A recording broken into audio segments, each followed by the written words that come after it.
Good morning, folks. So today we're going to talk pretty much the entire time about arrays, and most of today is not going to be sort of slides showing examples of stuff. It's going to be just me inside of Eclipse showing you examples of how to do specific types of things. How do you send arrays into methods? Things like for messing around with arrays, switching their the values, say reversing the values in an array, searching for values in an array. Very common tasks that you have to do with arrays when you program, when you write programs that do just about anything. Some of the stuff that you're going to see today, you will likely see snippets of, or potentially a question that looks almost identical on one of the upcoming exams, either on exam 2 or on the final. So there will be array stuff coming up sort of in the near future on exam and sort of homework stuff as well. As a reminder, I think it's PA4 that we have right now that's out. So that one is due on Thursday, and you'll have PA5 on Thursday as well. I think PA5, when that one becomes available, I'm pretty sure that one's the first one with methods. So you'll be using methods to do sort of calculation stuff. Midterm grades are due by me today, I think at like 3 or something, and then I think you'll be able to see those tomorrow. So I'll see if I can get PA3 and LA2, so the lab that you did last week. I'll see if I can get those graded before the due time. I said I think it's 3 p.m. or something, but I'll have to look. I'll see if I get those graded. So anything that is graded up to the point where I have to turn them in today is what's going to be reflected on your midterm grade. I updated Blackboard so that it uses all of the correct weighting and stuff on everything that has been graded. So if you want to see what your current grade is as of right now, Blackboard does have the updated grade, and it will continue to have the updated grade as I grade things. So so you'll never be in the dark about sort of what your grade is as we go on throughout the semester. So I have to turn those in today. So whatever you see will be whatever you see, I think tomorrow, will be reflected on what you see on Blackboard. So there shouldn't be any surprises. If you look on Blackboard and see a grade, that should be what your midterm grade is when you're able to see those. If we have a little bit of time at the end of today, I'll probably give potentially a little hint or something about the assignment. We'll see how much time we actually have once we finish through the slides here. So like I said, more arrays today, lots more array stuff. And the reason why I spend so much time, so many lectures, sort of just going over examples and going into Eclipse and doing the coding, is because arrays are very important. They are the foundation of pretty much everything you do when you program, because most of the time you have many variables. You potentially have tens, hundreds, thousands, millions, or even more variables that you're messing around with, depending on the calculations that you're doing. Being able to organize those into arrays, being able to work with them in arrays and, in essence, loops are very important. So today we're going to have sort of combinations of everything we've seen up to now. So we're going to have methods, we're going to have loops, we're going to have arrays, and we're going to sort of use them all in combination with each other.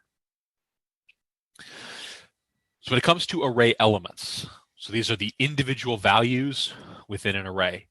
You can treat them just like a regular variable of the same type. So if I have an integer array, I can take an element of that array and I can assign it a value. And we saw that last time. I can use it in equations. I can print it out. I can save a value from, say, the scanner into an array element. I can use the individual array elements as method arguments. So everything you can do with a regular variable, you can do with an array element. I think this example is the only thing I'm not going to specifically code up today, because I just want to point out a few places where array elements are used. So at the beginning here, this is stuff that we saw last time.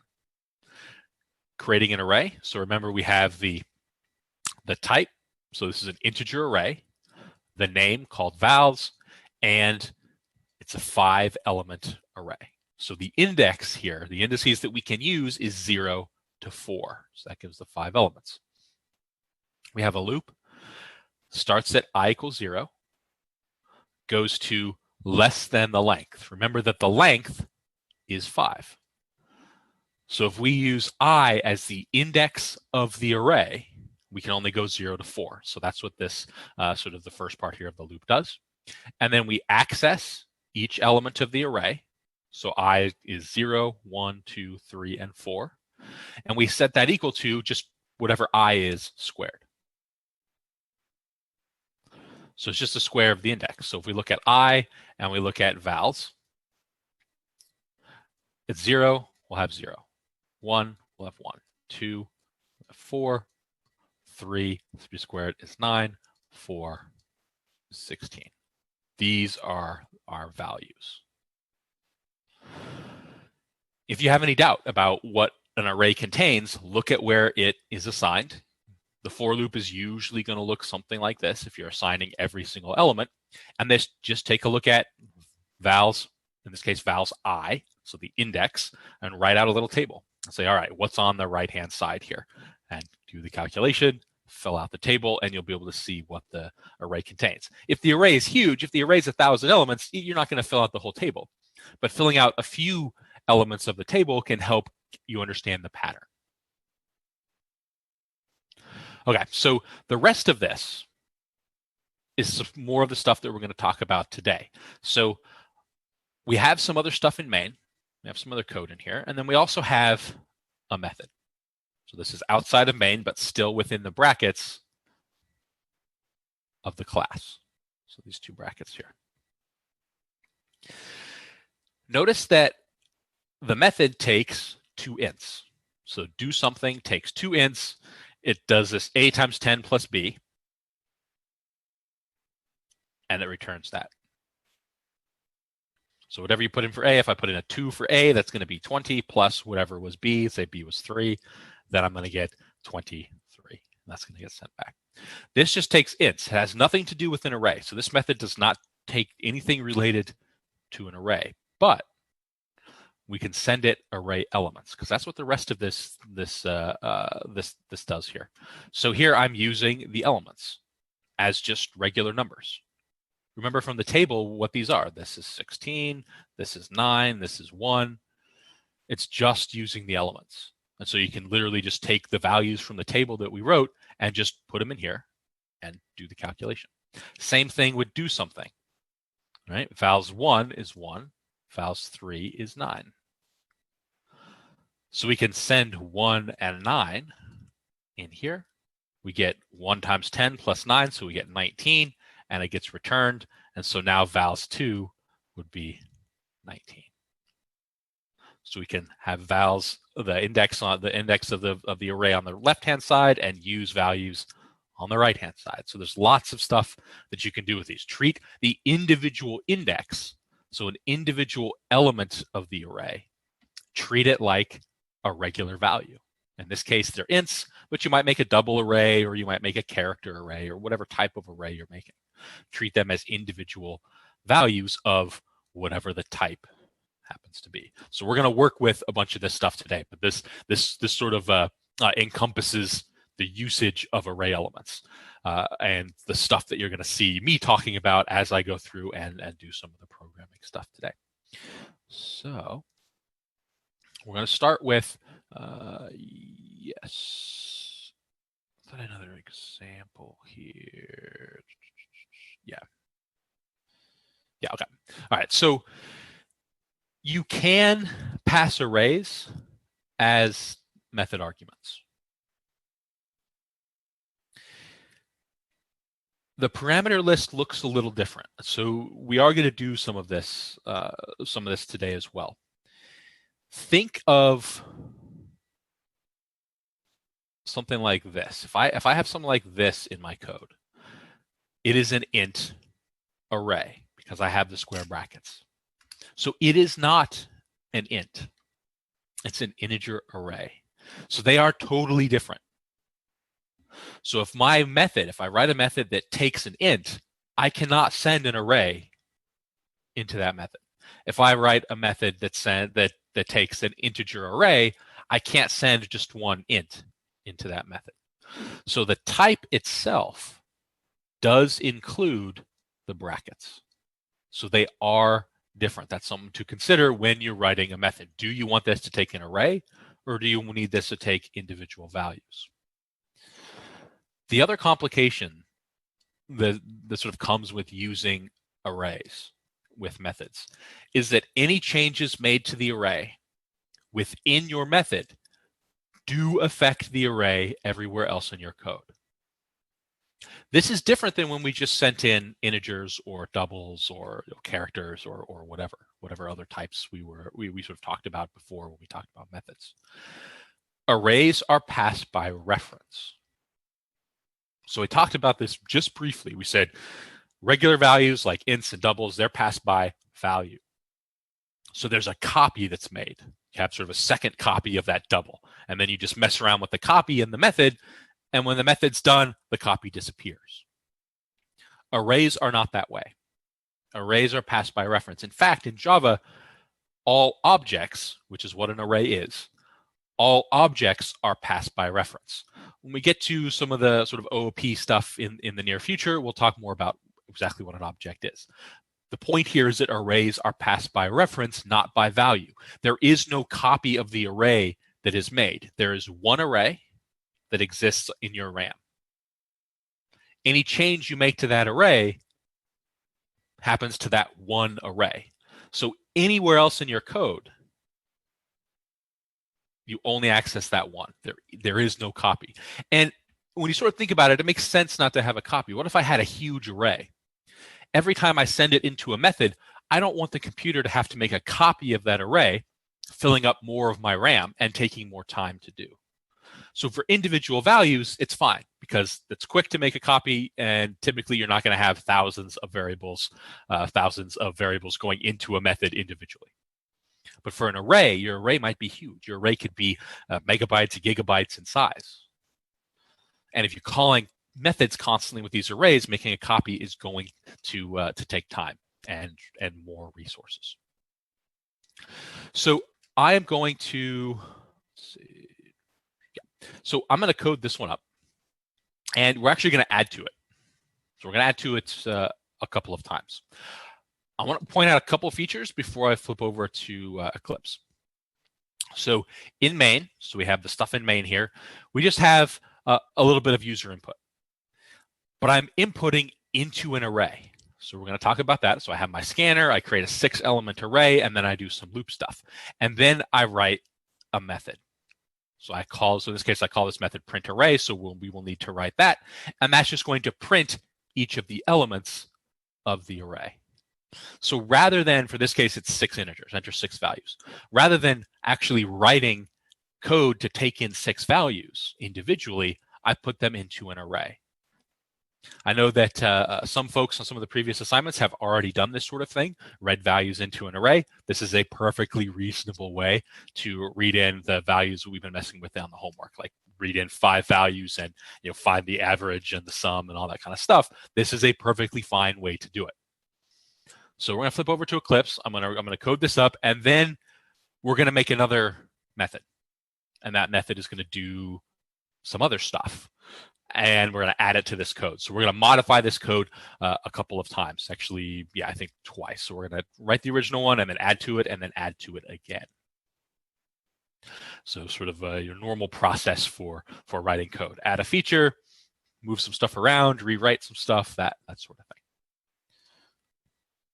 So I have just a regular blank Eclipse file here. It's a regular blank Java file. And I'm just going to start with our normal sort of starting stuff. So I'm going to create a scanner.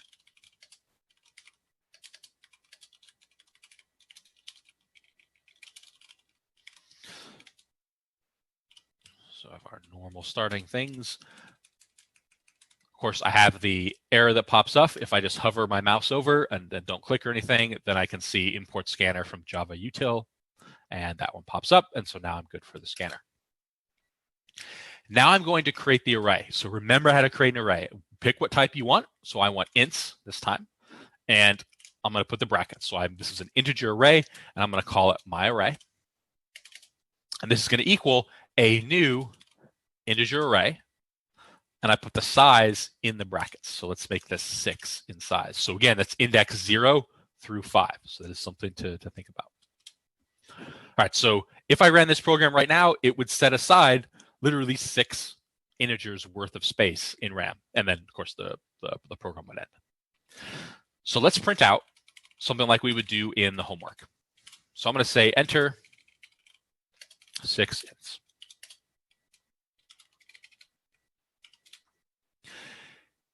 One of the ways that you would sort of do this before we talked about loops, or do it on the what it was like PA2 or something on the homework, is we would create like int a equals input dot next int, and then we have int b equals input dot next int, and so on.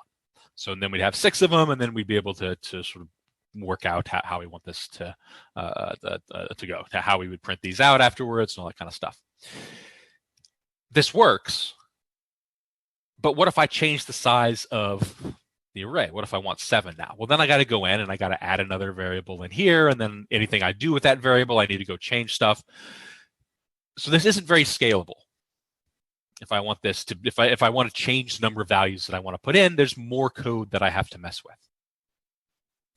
So if we use a loop for this and the array to help us do the storage, then I'd start with my sort of standard array that you're going to use with loops. So starting with I equals 0, going to less than my array dot length, and increasing by 1 every time. And then we can store each value in a separate index of the array. So my array index I equals input dot next int.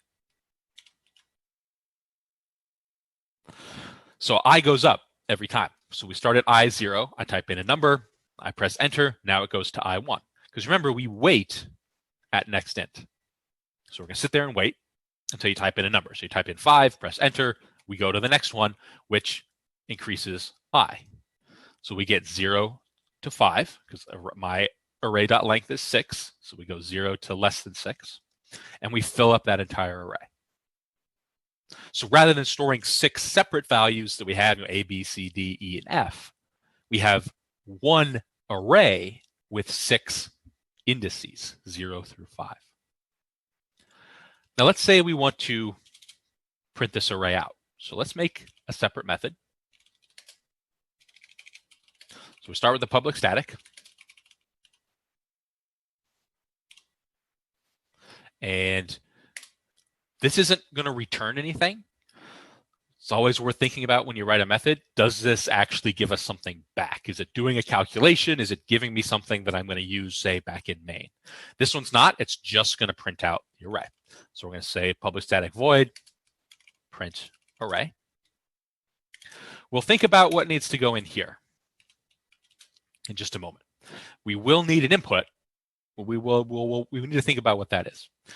If I want to print out the elements that are in an array, then I'm going to need a for loop because I need to go through each element. In fact, the for loop is going to look just like this. So I'm going to say int I equals 0, I less than whatever my array is. Let's just use array here, dot length. And then we need, not that one.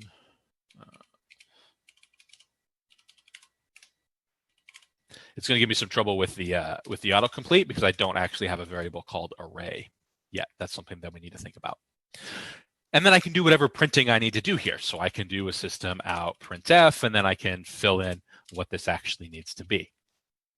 So we'll do that. So this is basically a sort of outline for how we're going to print out an array.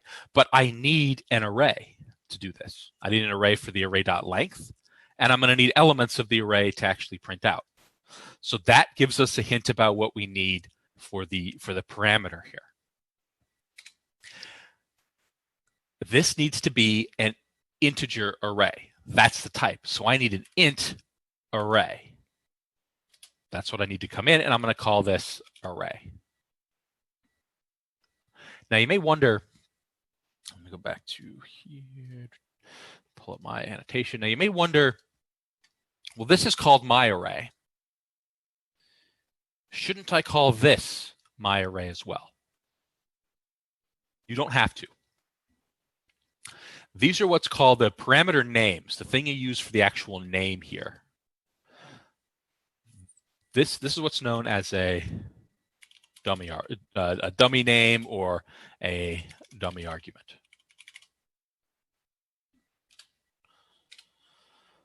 The reason for that is because it doesn't matter what you call it. It's essentially, in this case for arrays, it's just renaming the array for this method. So for this method, that thing that I'm calling my array up here is just called array down here. It's the same thing because arrays are passed by reference, so there's only one of them.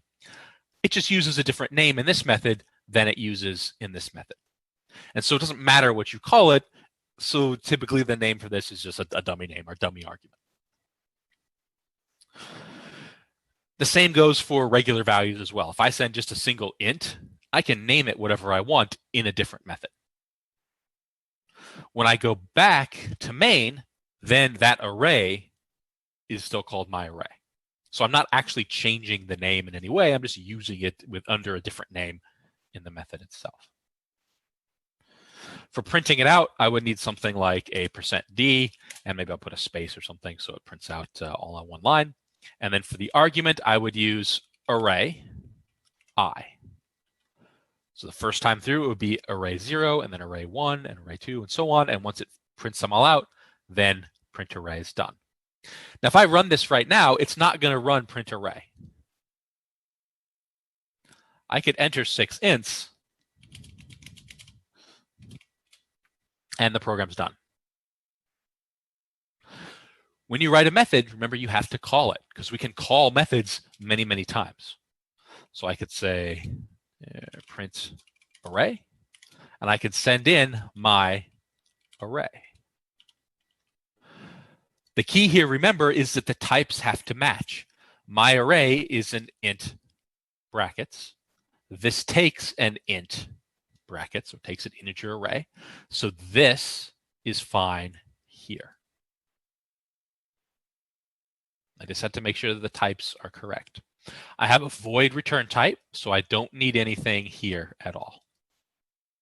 If I was returning a value, if I do a calculation or something, then I would need to make sure to catch that return value. So now if I run, and I type in my 6 values, one more, there we go. Again,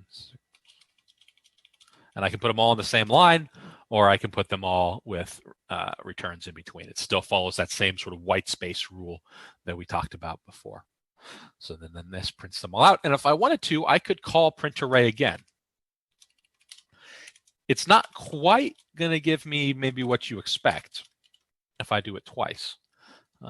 Notice I don't have a new line anywhere in here. So if I enter in 6 values, it's going to print them all on the same line. So just prints and then a space. Prints and a space between each number.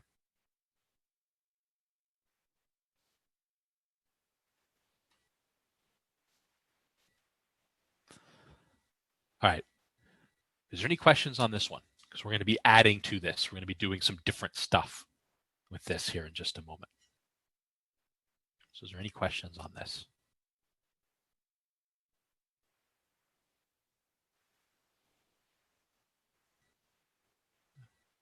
So in some of the upcoming homeworks, you will be doing exactly this type of thing.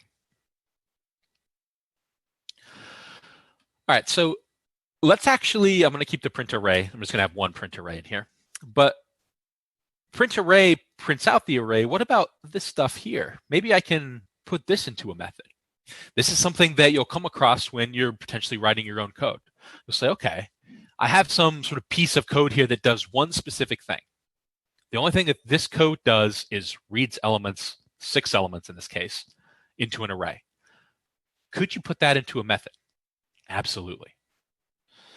So outside of main, I'm going to do it above print array. I'm going to make another public static void.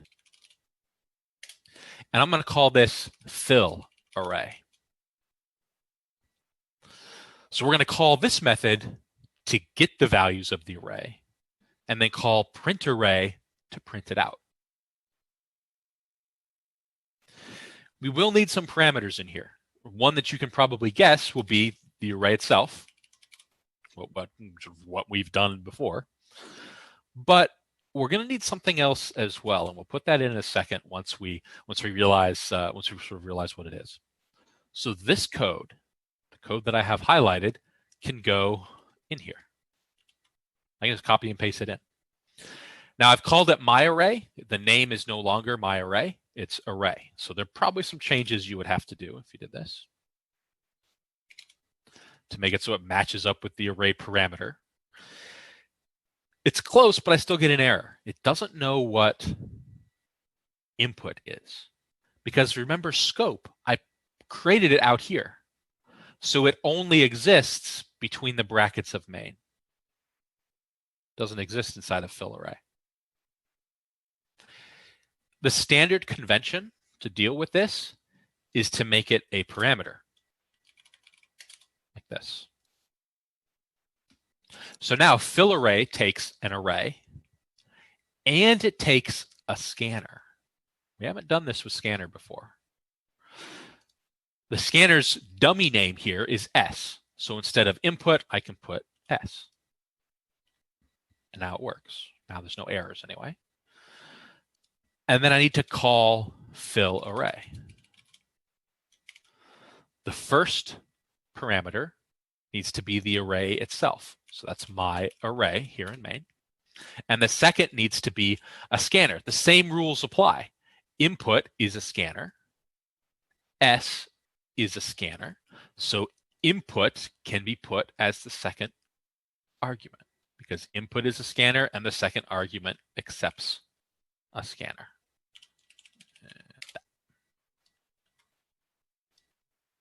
So now I've taken some code out of main and put it into a method. So potentially I could call it multiple times. Let's say you need this for a homework. Let's say I ask you to fill an array in one of the homeworks. You could literally take this example and just copy and paste this in to your code and then just use it. Without having to write all of it again, you have a method that you can use anywhere you want to. And it just takes a simple call like this. So if I run this now, I still get the enter 6 ints. Because remember the flow with the methods. I start at the top, I go down, I get to fill array, now I run this piece. And that's where we are right now. We're here, enter 6 ints, and we go into the for loop and we're waiting to enter those ints. So I can type those in and they print out.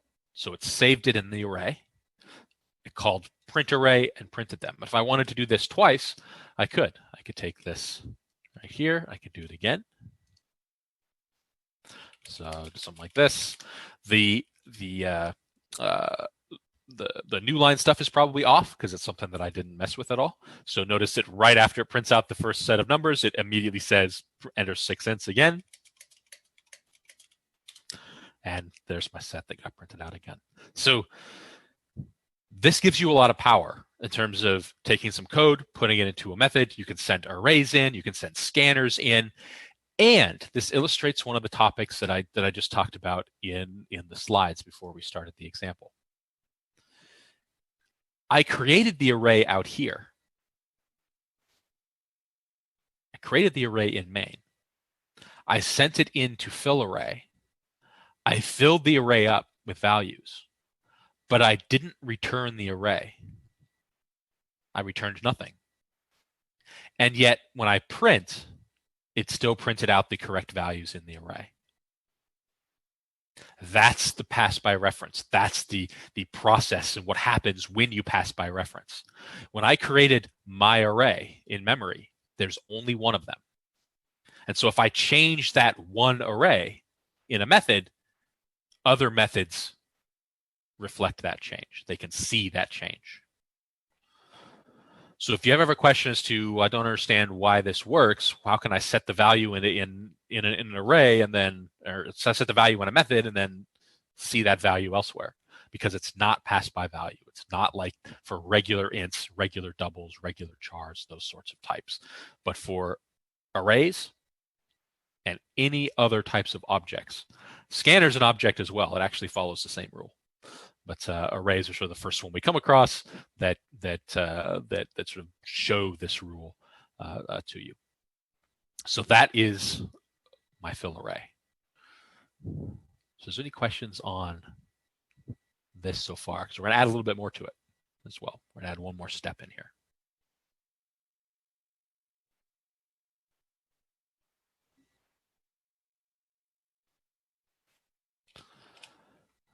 All right, so let's change the array. In between filling the array with numbers and printing the array, let's do something to, I'm going to call this add 1 to every value in the array. That's what we're going to do. We're going to call a method. We're going to write another method called add 1. And as you might imagine by now, we're just going to send in my array. Now, obviously, I haven't written add 1 yet, but we should sort of already know that if we want to add 1 to the array, we need to send the array into the method. So it's going to look very similar to print array as far as the signature goes, just a different name. So right above fill array here, so I have my print array, I have my fill array. Right above this, I'm going to write another public static void add 1. And it's going to take an array. So it's going to take an integer array that I'm, again, just going to call array. And I'm going to add 1 to every element in the array. So to do something to every element, of course, as we've been doing, I need a loop. Start at 0, go to array.length, and increase the index every time. There's a couple ways to do this. I could say array I, so I'm going to change the value of the array index. I got a couple things I can do. I can say this equals whatever the current value of that index is, plus 1. That's one way to handle this. Remember, you do the right-hand side first. So if I had my table and I had my indices and I had my value, if it was index 0 was 1 and index 2 was, or index 1 was a 2 and 2 was a 3 and so on, as I've been typing them in, then when I'm on I equals 0, I take my 1 and I put it in here. So I get 1 plus 1. That gives me 2. So afterwards, I would have a 2 and a 3 and a 4 and so on for these indices. So that is one way to do it. This is very clear as to what's happening. If you want to do this in a more compact way, then you can use plus equals. It's exactly the same thing. They both mean exactly the same thing. And I've talked about the plus equals and stuff before, but just sort of illustrated again, you could use it on array elements as well. So if I run this now, I'm calling add 1, and I wrote my add 1 function. If I do this, I've been doing, here's my output, 2, 3, 4, 5, 6, and 7. So I've added 1 to the array. Now, this might seem pretty trivial, but this type of operation, not just the adding 1, but any sort of operation like this, where you're doing something to an array, you're manipulating an array in some consistent way, is very useful. Things like if you'll take some linear algebra classes in the future, things like dot products and cross products and stuff are important for stuff like computer graphics. And if you're doing stuff with video games, you need to be able to do vector things, which deals with arrays. Having functions, having methods to do those things by just sending in an array or 2 arrays or something is very powerful. So being able to write functions, write methods that can take in arrays and do some manipulation, it becomes quite useful in programs that you'll be writing in the future. So that's my add 1. Take the element and set it equal to whatever that element was, plus 1.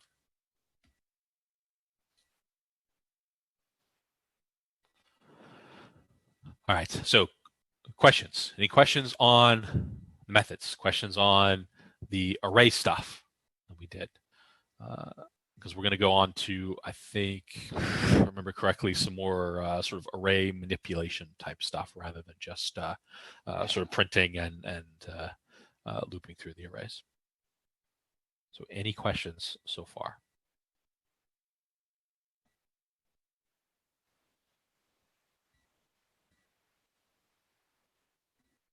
Okay.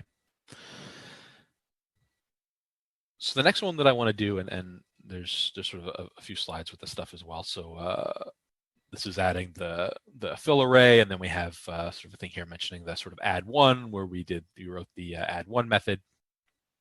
You can also use the plus plus. That's what I used in here. Just like we use plus plus for the I here, it adds one. That's an even more compact way to do this. So there's several ways that you can write this one. I'm going to write a quick method that computes the average of all the elements in the given array as well. I think in the sort of solution slide here, I just write it as a separate program, but I think I'll just add it to the version that we just wrote. This is something that you did in, I don't know, whatever it was, PA1, PA2, maybe, I don't know, whichever PA had you do the averages and the sums and all that. This is something that you could have done on that homework. You could have saved all the elements, all 5 elements into the array, and then computed the average of all the elements using the values of an array rather than sort of writing them all out and sort of setting them and dividing by the number of values you have or something for A, B, C, D, and E or something like that. This is a more compact way to do it and a way that you will likely do this sort of thing in the future. And it's also scalable. No matter how many values you have, this will work for computing the average of those values. So let's do that here. So I'm going to do the exact same thing that I did before. I'm going to write sort of what I think the method should take, and then we'll write the method. So I'm just going to call this AVG for average. And we know it needs to take the array. But let's think about what it's doing. All the rest of these, this one's just filling the array. This one's just adding 1 to each element of the array. And so we can use that knowledge that arrays are passed by reference, so we don't have to return the array. All this does is print, but this is computing something totally different.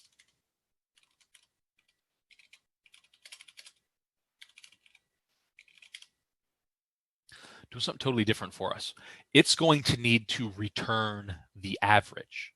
The average can have a decimal point, so I need to create a double, and I don't know, I can just call this average. So I need to catch my average that I'm going to compute back into a value so I can print it out. And then my method call just needs the array itself. So even though I haven't written the method yet, I can get a pretty good idea of what I want this method to do. And that is one of the ways that I'll usually go about thinking about a method that I want to write. What does it need to take? What do I need to successfully run the method? And then does it give me anything back? And then potentially coding it up kind of like this, where I haven't written the method yet, but I know how I want to use it. So this is how I want to use the method. So we'll start with public static. And then this needs to return a double. And the name, AVG, and it needs to take an integer array that I'm going to call array in this method. So almost the same as what we've done for all these other methods, except I'm returning a double.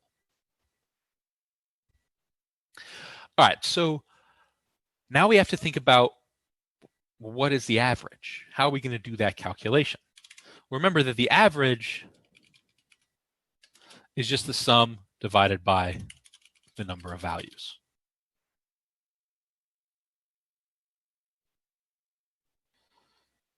So we need to do the sum first and then divide by the total number of values. So the sum is what's going to take a loop for us. The number of values is easy. That's just the array dot length. So number of values is easy. Sum is a little bit more difficult. So let's create a value for the sum. I'm going to do, I guess I'll create this to be a double, although it's only really going to be an int, but I'll create it as a double. I'm going to say sum equals 0. So currently the sum is 0, which makes sense. I haven't added anything to it yet. So sum is 0. Now I'm going to loop through every element of the array and add it to the sum. We talked about this last time. This is the running sum idea. So we're going to create a running sum. So for, this is my standard for loop for an array. So less than array.length on I++. And then I'm going to add to sum. Every time through the loop, I say sum equals sum plus a array, this array I. So it's going to take the current value of sum, whatever that is, and add to it array 0, array 1, array 2. It's going to keep doing this over and over. This is the sort of expanded way to write this. When I talked about this last time as well, I showed you that you could say sum plus equals array. So that's the exact same thing. But if you want to be more explicit about it, then sort of more verbose, this is the way that you could write it. That's going to get us the sum. And again, we talked about that last time. And so now all that's left is for me to return the sum divided by, to get the average, the sum divided by array.length. That's the average. I compute the sum with a loop, and then I can return the sum divided by array.length. Now, I don't have to return the calculation. I could create another variable here. Average equals sum divided by array.length. I could do this and then return average. Either way works. So there's not really a downside to doing one over the other. Technically here you're creating an extra integer, but yeah, that's not going to be a problem for anything that we're doing. So if this sort of makes more sense to create a variable to store the average and then return that variable, that's a perfectly fine thing to do. Now I haven't printed this out yet, so that's something I could do. So I could say here, I could say average and print that out, maybe with a couple of decimal places and a new line, and then print out average like this. So we'll print out the average after doing the calculation. So I type this in. This average 4.5. Remember that we did add 1 to all of the elements before computing the average. So actually it's not the average of what I typed in, it's the average of the thing that gets printed out afterwards.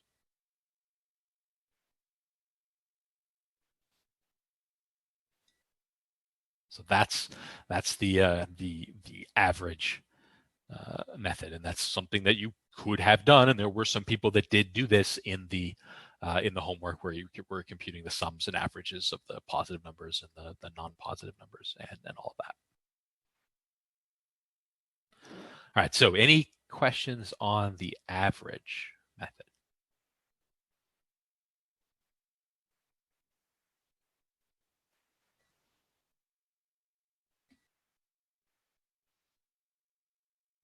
Okay. And of course, the solutions here, it's just in a separate, function here, a separate sort of code here, rather than adding on to the one that we were working with before.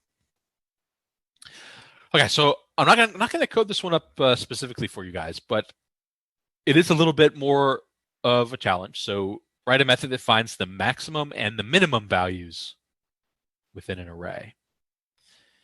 Finding minimums and maximums actually happens all the time in all sorts of codes.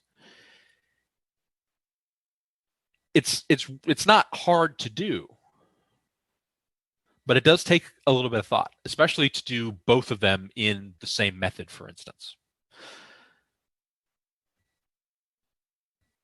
The benefit to this, the benefit to messing with this and trying to figure this out, is that you'll have a homework assignment coming up in sort of the relatively near future, within the next couple of PAs, where you'll have to write up a piece of code that part of the program is to do this. It's not the whole thing, but part of it will be, oh yeah, you got to find a min and a max, or maybe just one or the other, maybe just a min, maybe just a max of values in an array to sort of do what you need to do for the rest of the program.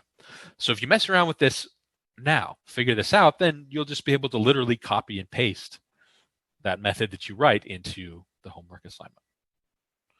So it's a little bit more challenging because you got to think about, what does it mean to be the minimum and the maximum? How do you use the loops to check and see if you have a minimum or a maximum. And some of you may have done this before, but I'm sure that not everyone has, and probably not everyone has with sort of the same type of code. Because I think a lot of languages like Python and stuff have just a quick thing that you can put an array and say min, put an array and say max, and it'll just give you the min or the max of the array. Whereas here, you have to code up a little bit more stuff.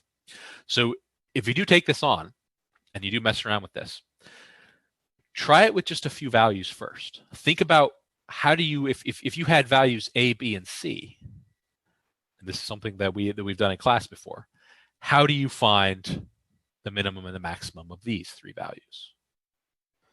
And then maybe think about, maybe by hand or maybe code it up, how would you do it for 4 values? And that will help you figure out how to do it in a more generic way. This is something that I do all the time. If I don't know how to sort of make something generic for any number of values, so in this case, any size array, I'll simplify it down and I'll say, okay, if I have 2 values or 3 values, how would I do it by hand, or how would I do it manually in my code if I had just 3 values? How would I figure out in this case, what's the minimum or the maximum? And so I'd code it up, and then I might think, all right, if I added 1 more value, what would have to change? And so I'd look at that as well. And then that helps me figure out, all right, now if I have a generic number, n values rather than just 3 or 4, how do I need to write the code? So that's sort of a progress sort of thing that you take, because unless you've done it before, you may not have an idea about how to go about doing it. So think about, if you want to mess around with this, think about how you might do it for a few values first, and then try to make it more generic for any size values. Okay, so you've been using arrays since the very first program we wrote, Hello World. Not because Hello World, not because the print is a string, but because of what you saw in main. Right there. Main is just a method. It's a special method. It's a method that the Java virtual machine looks for. But it has a parameter, just like the parameters we write in our own methods. And the parameter is a string array called args. Now, since main is special, the JVM actually populates this for you. But in the end, it's just an array. It's just a string array called args. So we can treat it just like a regular array. And we can print it out, and we can get its length, and we can do whatever it is we want to do with it. So I'm going to go back to Eclipse here. And I'm actually going to get rid of all the stuff that I have here. So we have all of our methods, because we're just going to mess around for a moment with args. What is this args thing? So let's do a print. And we've worked with arrays. We know that the length is an int. So let's print the int, args.length. So we'll see, how big is this array? How many elements does it contain? And then let's print out all the elements. So again, it's just a standard array. So we can use our sort of standard for loop. And we can print out each element of the array. Each element of this array is a string, so I need to use %s, and I'll say %n as well. And I'm going to print out args I. So I'm printing out each element of the array as a string. And I can run the program, and I get one thing that prints, 0. So the length of this array is 0. That means it's empty. There's nothing in it. There are no strings in this array, so we skip the for loop, right? Because if I is 0, I is not less than 0. So this is false, so we never run the for loop. So that's why we never print out anything else in here. So then you might ask the question, all right, well, then what's the point? It's 0, so what does it matter? Then why even have it in here? These are where you read in command line arguments. And you will do command line argument things in this class and in CS2. And by command line arguments, what I mean is if you were running this, say, on the Windows command line or on a Linux command line, you could type the name of the program, and then you could put some values after it. So just as an example, I could do something like this. I could say whatever the name of my program is, main, so the name being the class name here, main, and then I could put in like ABC, like this. These would be the values that get sent in to args. But obviously, when we run this, we don't type anything in. I just click a button and it runs. Save and it runs. So how do I do this in Eclipse? What if I wanted to put command line arguments like this to populate args? What if I wanted to populate this in Eclipse? So what we do is we find I forget which one this one was here. I think it's here. Yeah. So you find the file in your package explorer, and you right click on it. So kind of like when we're sort of running JUnit tests and whatnot, we go down to run as. Run as Java application is how we run the program, and that's essentially what pressing the play button here in Eclipse does. Instead of doing that, I'm going to do run configurations. So that brings up another window. And it should have a whole bunch of stuff, a whole bunch of different Java applications. You want to make sure that it is that it's yours, that it's this particular file that is referring to. So this is main in the project in class. So my project name here is in class because it's what I'm using in class, and it's the main file in here. So that's something to just take a look at. Make sure that it's the correct project and it's the correct file that you're trying to run. Then we go over one tab to arguments. In the program arguments box, I can type stuff in.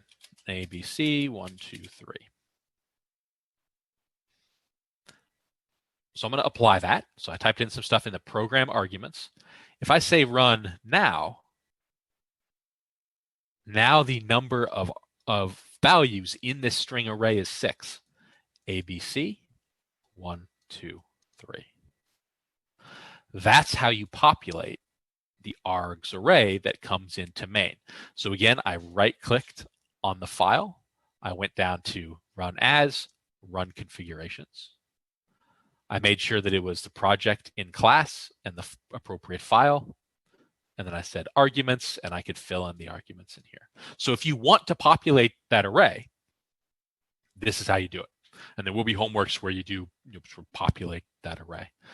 I do this for the sort of auto grading script stuff that I have that downloads everybody's repositories and creates the files and stuff to push back up to your repos with any comments and stuff on it. I use a Python program, but it's the same style for command line arguments. I read in command line arguments so that I know when I run this, I put an argument in that says something like this, grade.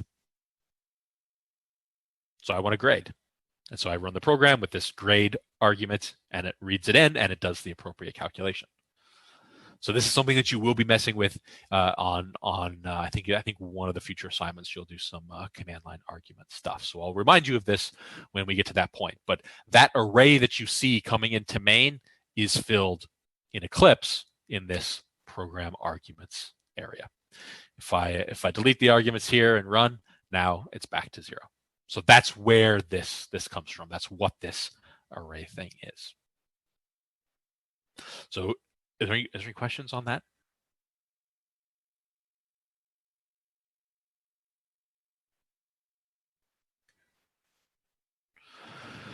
All right, so here's that little program I just wrote. Here's sort of the slide version of run configurations, arguments tab, all of that stuff. If you leave those arguments in there, they're going to stay in there. So make sure that if you don't want any command line arguments, that you just delete everything that's in there. And then I have a screenshot of that as well. So here's the arguments tab with being able to fill it up in the light theme for Eclipse. All right, so you don't have to completely fill up the array. any arrays that you write, they're automatically filled in Java with an appropriate zero value. So an int array is going to have all zeros. A double array is going to have all 0.0s when it's created. Other types of array are initialized to their sort of reasonables or default values. So you don't have to put a value into every element. You can sort of use this as an easy way to create an array of all zeros, or to fill up half the array with values and then the rest with zeros. So depending on your program, you're going to want to keep track of when you do this, and if you want to use all of the values in your array, because you don't have to either. You could create a billion element array and only use 10 elements if you want to.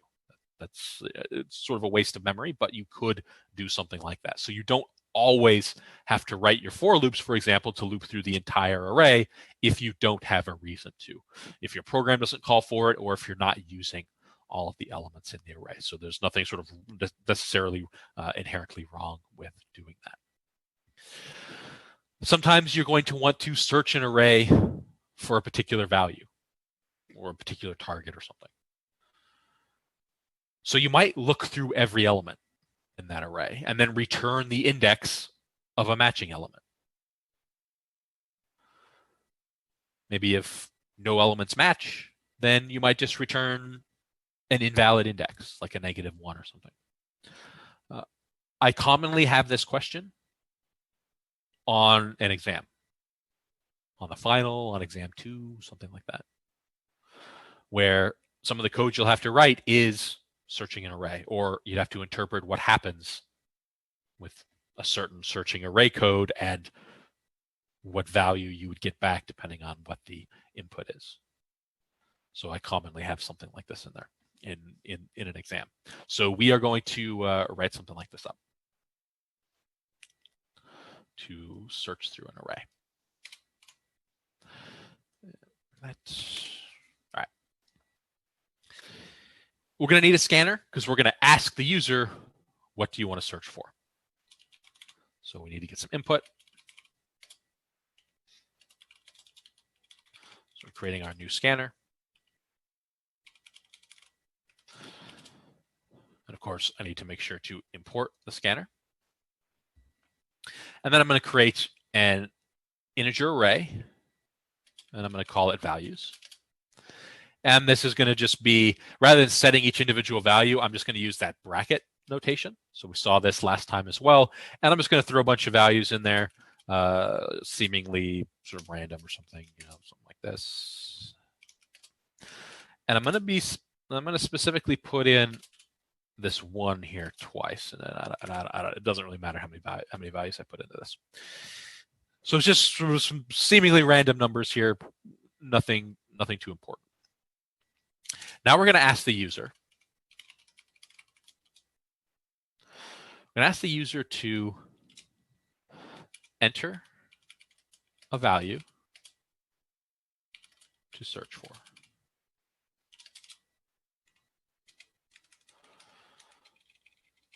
So they're going to type something in. So I'm going to say, let's call it the target value. So they're going to put that in,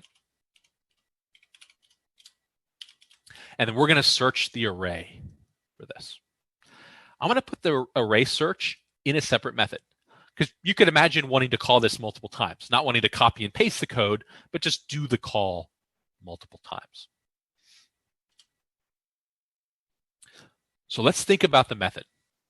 Let's think about what we're going to need to get back from this method and what we need to send into the method. So I'm going to start with the send into. So let's just call this search array. What do we need to send in? We need to send in, obviously, the array. So we need to send in values. And what else? The target value, what we're searching for. So those will be my 2 inputs. Those are the 2 things going in. What comes out? Probably the index. I think that's what I mentioned in the previous slide. So if we find the array, what's the index? Or if we find the target, what index is it located at? What location in the array? So I'm going to create an index variable and set that equal to search array. So again, I haven't written the method yet, but just thinking about what it needs to take and what it needs to give back helps me write the beginning of the method. So outside of main, I'm going to do public static. I'm returning an int, so it'll be the index. This will be int. Its name is search array. And it's going to take in two things, an integer array that I'm just going to call array, and the target value that is also an int. So I'm going to do this, and I'm just going to call this target. I'm going to use that sort of dummy variable name to my advantage, so I don't have to write quite as much stuff. Okay, so just like with all of our previous arrays, we're going to need to loop through every element. I need to check, is the target in this array? So I'm going to need to check the entire array. So just like our previous methods, we're going to start out with something like this. So I equals 0, I less than array.length, I plus plus. So we're going to loop through every element. And now comes another piece of stuff that we've talked about previously. We need an if statement. If array I, remember I starts at 0, goes to the end of the array. So if the value that's in array I, if that is exactly equal to the target, then we can return I. Remember, we're returning the index. Index is going to be I. So if we find an array index that is exactly the same as the target, then we just return that index. Notice we still have an error here on search array. It says the method must return a result of type int. That's because you may not find the value. Eclipse knows this. Eclipse knows that, well, you might never return, in which case we're still going to give you an error. So let's say you make it through the entire array. So if we're here,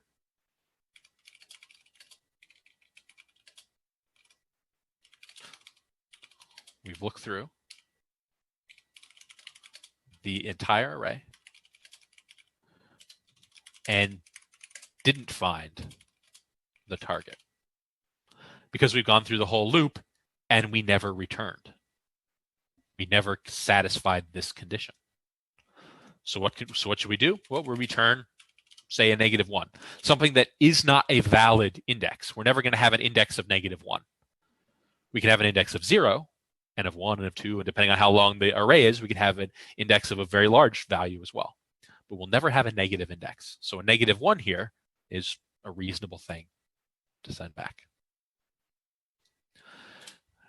Now what do? Now we can do our sort of final sort of check. So I can say if index is not equal to -1, or I could write it, in other ways. I could say if index is equal to -1 and just have a different print statement, or I could say if index is greater than or equal to 0. There's a lot of ways that you could potentially write this one. So let's do it. Let's do it this way. Let's say if index is exactly equal to -1, then we can print.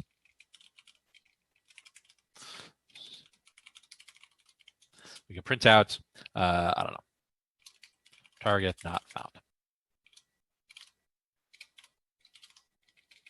Like that.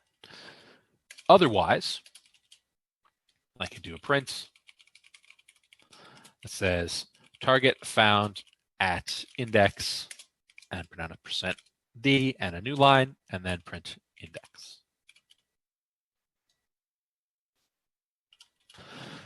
So if we get a -1 back, we did not find the target.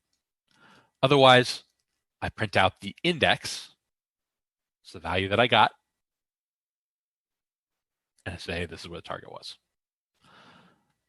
So if I run the program and I type in, say, 20, target found at index 2. Remember, index 2 is the third location because we have index 0, 1, 2.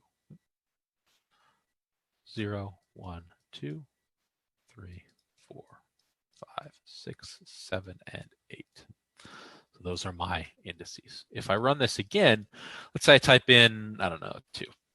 So index 4, that makes sense. There's a downside to this. If I do 1 shows up here twice. If I type 1, it tells me index 5. It tells me right here. It's actually, the way that I've coded this, it will never tell me 7. Because I immediately return. As soon as I find the value, I don't look any further. For this algorithm, it's never going to give me a second occurrence of a value in the array. It's only going to give me the first, starting from sort of the front to the array, index 0, and searching this direction. Because that's all this is doing. It's searching down like this, and the first time it finds it, that's the one it gives me. So searching an array is another very common task. These are things that the things that you will do in future assignments. All right, so questions here.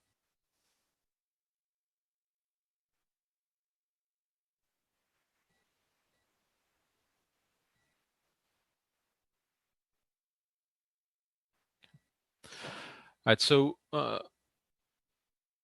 we don't have a ton of time left. There's a solution to this one here. It should be pretty similar to what I just wrote. And I have a couple more that do things like, this is another sort of search one as well. This is another, this is one that swaps elements around. The point that I want to make with these is just working with these arrays. You'll have assignments where you'll have to do this sort of thing, these sorts of things. So when you need some help with arrays, when you're trying to work on an assignment, you're trying to mess around with an array, these sorts of exercises are meant to help you get used to using them. So take a look in your book, take a look at the slides for the arrays when you come across problems on your homework or problems in sort of other contexts where you think an array might work well. So what I'm going to do is I'm going to give the take-home points, and then I'm going to give a little sort of hint on the homework. So remember, the homework is due on Thursday. I do have office hours today and Thursday as well, so you can certainly ask questions and stuff. But I'm going to give a little bit of hint stuff on that. So I'm going to give you take-home points here, and then I'll go over to the assignment real quick. So overall, arrays are useful when you want to keep track of many related values. And they can be useful when you want to keep track of just a few related values as well. If you've worked with any sort of game engine before, typically a position in 3D space is just an array. It's an X and a Y and a Z, and that's it. So it's just a few values, but they're contained together. So you don't have X, Ys, and Zs individually floating around. You have an array with an X, Y, and Z element. Arrays are pretty much always going to be used together with loops, though they're very interconnected. To loop through to evaluate an array, to look at all the elements in the array, you got to use loops. So that's something that you'll be using together most of the time. Any individual array element can be used anywhere a single variable of that same type can be used. So if you have an integer array, one element of that array is just an integer, and you can use it just like an integer. Entire arrays can be passed to methods as array arguments. So we saw that a whole bunch in the examples that I did today. And then, of course, they're passed by reference. So any change you make to the array in a method affects the array in the calling method, wherever you are else in your code. Everywhere in your code, your array is going to be modified if you modify it in some other method. You're going to see that modification. Next time, we will be talking about 2D arrays. I have hopefully a relatively interesting example of that. It's something I typically show in CS1, and then we actually do in CS2. So if you've done stuff with Conway's Game of Life before, that is what we're going to be talking about as an example of 2D arrays and why they're useful. And of course, I have a note here about PA4 being due on Thursday. So let me grab the homework here real quick. And I'm going to point out a couple of things. All right, so here's PA4. I talked a bit about the P4A on Friday as well. This one's relatively straightforward, but you will need to use a loop for it. You will need to make sure that after each iteration of the loop, the result value that you print out or the result value that you store is the starting value for the next iteration of a loop. That's probably the trickiest part of this. So there's not a lot of code here, but it does use a loop to get this going. As far as this sort of simple game goes, I mentioned a few things about how you can do some testing by just setting the target value to a particular number and then sort of test things. I want to talk about the input for this one. So I had a couple of emails over the weekend about, well, how do we go about sort of asking this multiple times and then only stopping when you win. So to do something like this, we know that, let me clear out some of the stuff here. One of the things you know is that you'll need to ask it at least once. So I'm going to create, I guess I'll put the scanner back in here. Yeah. So put the scanner back in. Yep.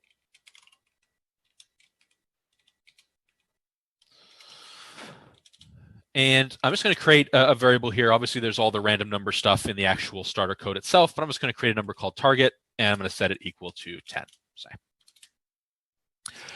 I'm not going to sort of outline everything here. I'm not going to worry about if the value is greater than 100 or less than 0 or less than 1 or something. I'm not going to worry about any of that stuff. I'm going to give you the basic outline of this sort of reading this in and then only doing something if you win, for example. So because we're going to need to ask this at least one time, we know that we have to enter a guess at least once. This is where a do while comes in very handy. What's exactly in the while is something we'll have to think about. But this basic do while is going to be like this. So we're going to ask the user. We're going to ask the user, enter a guess. And obviously, there'll be some issues if they type in a number that's less than 1 or greater than 100. You're going to have to do some stuff. I'm just going to ignore that for now. I'm just going to say this is the guess. So int guess, this is, let's say this is input dot next int. You can type in an int number, it's going to be the guess. There's a few ways to handle this, right? We can throw an if statement in here. We can say if the guess is less than the target, then we can print something out. Else if the guess is greater than the target, we can do something.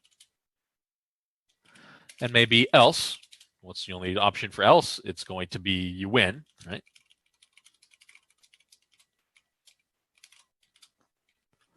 So something like this, and I'll probably put a new line in here.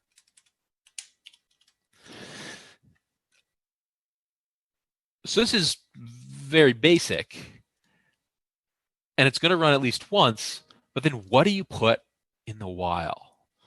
So this is something that you want to think about. For now, let's say I just put true. Let's just put true, and I run the code here. So I enter a guess. I know what the target is. It's 10. So if I type 10, it's going to say you win, enter a guess. So it's just going to keep going. And this is basically what I want, but it creates more or less an infinite loop. If I type in something else like 5 or something, obviously I'm not printing anything for less than or greater than the target, but it is going to keep going forever. That 10 is going to say win, but it doesn't stop. So that's something that you're going to want to think about. Well, can I put guess? Let me make sure to stop here. If I put guess in here, can I do something with that? If I say while guess is not equal to target, if I do that. But notice, guess can't be resolved to a variable.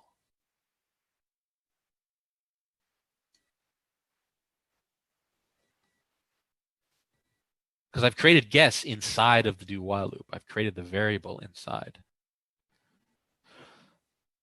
So you have to think about, okay, what do I need to do to keep this working? What do I need to do for printing stuff out in here? How do I handle if someone enters something less than 1 or greater than 100? Basically, the whole program takes place inside the do while, because you'll need to be able to print out. You'll need to be able to print out too high or too low or invalid guess, try again if they enter something incorrectly. So inside of that do while, that's where everything's going to be. When you do the when, so when you have guess equal to target, like in the code here,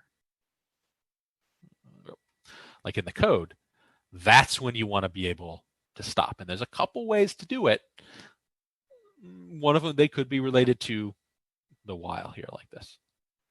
So there are other ways to do this as well, but this is the sort of hint that I wanted to point out, this sort of do while process with then having all of the logic for the guess inside of the do while, so that you keep repeating all of those checks, all the checks for invalid, all the checks for too high, for too low, and all the checks for when. So this is one of the ways that you can approach this problem. So hopefully that may have helped a little bit if you haven't started yet, or if you were struggling with it a little bit. So any final questions before we are done today? Okay. All right, so I do have office hours today. Obviously on Thursday, there's also the tutoring sessions that are available in the sort of late afternoon/evening. And if you need to email me, we can certainly set up extra time. So that is all for today, and I will see you guys on Thursday. Thank you, Professor. Yeah. Thank you, Professor.